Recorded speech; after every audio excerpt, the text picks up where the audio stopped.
ሰላም ጤና ይስጥልኝ እንዴት ናችሁ? ኤንጅል ነኝ። ይህ ህይወት በውጭ ሀገር የሚል የዩቲዩብ ቻናሌ ነው። በዚህ ቻናሌ ላይ ስለተለያዩ የውጭ ሀገር ህይወቶች፣ ስለ ቪዛ ፕሮሰሶች፣ እንዴት አድርገን በህጋዊ መንገድ ወደ ውጭ ሀገር መውጣት እንደምንችል የተለያዩ ጉዳዮችን እንግዲህ እያነሳን የምንማማርበት ነው ማለት ነው። በዚህ አጋጣሚ ለቻናሌ አዲስ ለሆናችሁ ሰዎች ቻናሌን ሰብስክራይብ በማድረግ ትቀላቀሉ ዘንድ ጋብዛችኋለሁ። ዛሬ እንግዲህ ይዤላችሁ የመጣሁትኝ በጥያቄዎቻችሁ መሰረት ወደ ስሎቫኪያ መሄድ እንፈልግ ነበረ እና ስለዙ ቪዲዮ ስሪልን ብላችሁ ስላላችሁኝ ነው እንግዲህ ይህንን ቪዲዮ ይዤላችሁ የመጣሁትኝ ማለት ነው። እንግዲህ ወደ ስሎቫኪያ መሄድ ለምትፈልጉ ልጆች ስሎቫኪያ ያው አንዷ የኢሮፕ አገር ነች።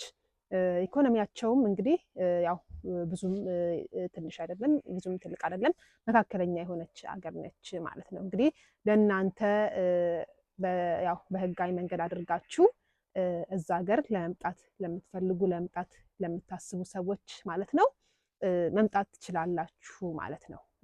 ያው በተለይ እንደዚህ በስራ የምትመጡት ልጆች በተለይ በትምህርት በጋብቻ የምትመጡ ልጆች ያው እንደዚህ በህጋዊ መንገዶች እናንተ ያው ጥሩ ነው ማለት ነው።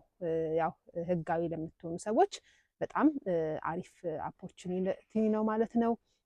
መታችሁ እንግዲህ ስራ የሚያገኛችሁ ልጆች በስራም ብትሰሩ ያው ጥሩ አገር ነው ማለት ነው። እንግዲህ አንዳንዶቻችሁ ያው ትልልቅ አገር ያላችሁ ሰዎች ምናልባት ይሄንን አስተያየት ስሰጥ ያው እንዴት ስሎቫኪያ ጥሩ ነው ትያለሽ ምናምን ብላችሁ ልትሉ ትችላላችሁ። እንግዲህ እናንተ እድልና ቻንስ ብሎላችሁ ትልልቅ አገሮች ላይ ገብታችኋል ኦር እዛ ናችሁ። ግን እነዚህ ደግሞ ሰዎች አዲስ መጣት የሚፈልጉ ደግሞ ልጆች ምንድነው አንዳንድ ጊዜ ያው የትልልቅ አገሩንም ቻንስ ላያገኙ ይችላሉ።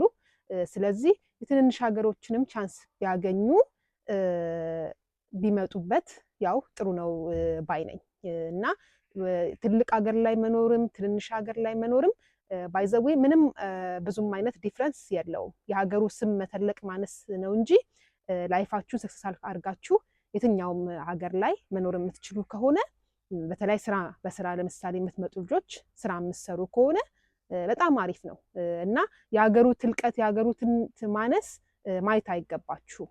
ምክንያቱም ለምንድን ነው ትልልቅ ሀገር ላይም አሁን በአሁኑ ሰዓት ብትመጡ ትልልቅ ሀገር ላይ ስራ ለማግኘት እንኳን በጣም እድሉ ጠባብ ነው።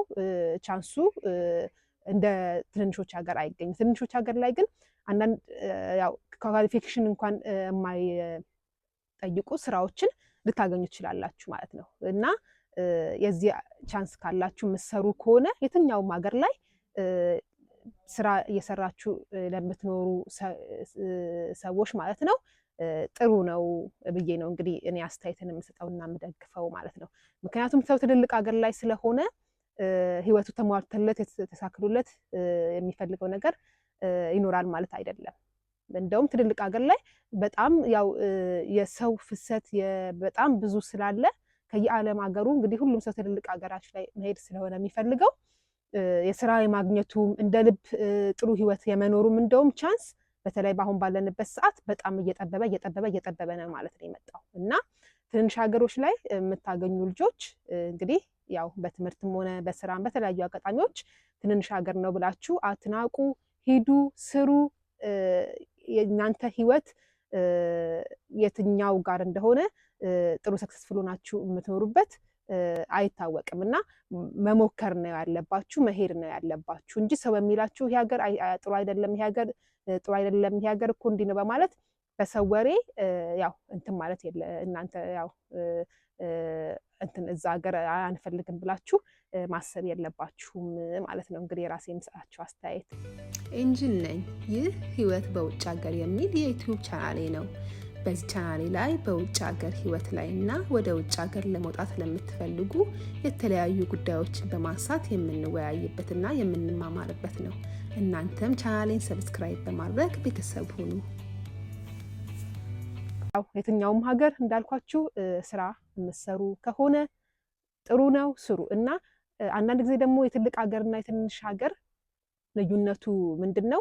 ትንሽ ሀገር ላይ ኢኮኖሚያቸው ትንሽም ቢሆን የሚከፈለው ገንዘብም ትንሽም ቢሆን ላይፍ ስታይሉም እንደዛው አነስ ያለ ወጪ ነው የሚያስወጣችሁ፣ ብዙ ወጪ አያስወጣችሁም። ትልልቅ ሀገሮች ላይ ደግሞ ምንድን ነው አንዳንዴ ያው ስራ አገኛችሁ ይባል አንደኛ ጥሩ ስራ ለማግኘት በጣም ከባድ ነው።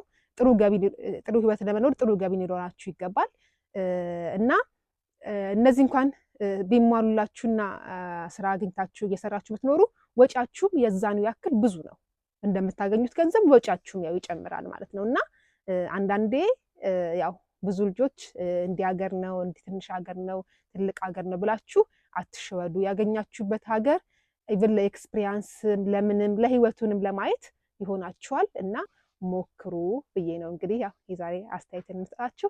እንግዲህ በዚህ አጋጣሚ የቻናሌ ያው አዲስ ነው የቻናሌ ቤተሰብ ያልሆናችሁ ቻናሌን ሰብስክራይብ በማድረግ ተቀላቀሉ ዘንድ እጋብዛችኋለሁ። ሁላችሁን ከልብ አመሰግናለሁ። በሚቀጥለው ቪዲዮ እስከምንገናኝ ድረስ ሁላችሁ በያላችሁበት ሰላም ሁኑልኝ። ቻው ባይ ባይ።